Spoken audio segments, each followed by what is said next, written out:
जरा पॅन्टीची शिलाई उसवली होती म्हणून सकाळ सकाळच मशीनीवर बसलो मम्मीच्या. मी स्वतःच पॅन्टीला शिलाई मारली, कपडे घेतले आणि इस्त्रीला निघालो. काकाला इस्त्रीला दिले कपडे. काकाला म्हटलं 10 मिनटं देतो काका.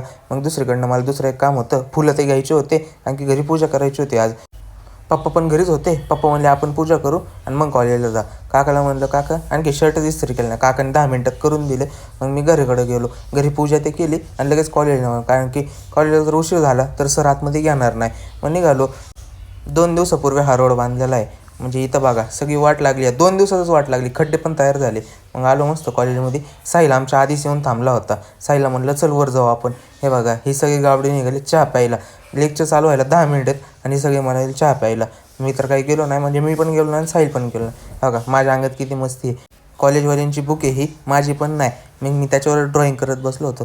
तेवढ्यात सचिन आला. सचिनला सरांनी काही घेतलं नाही. मग आणखी 2-3 पोरं आली. मग म्हणले सर जाऊ द्या.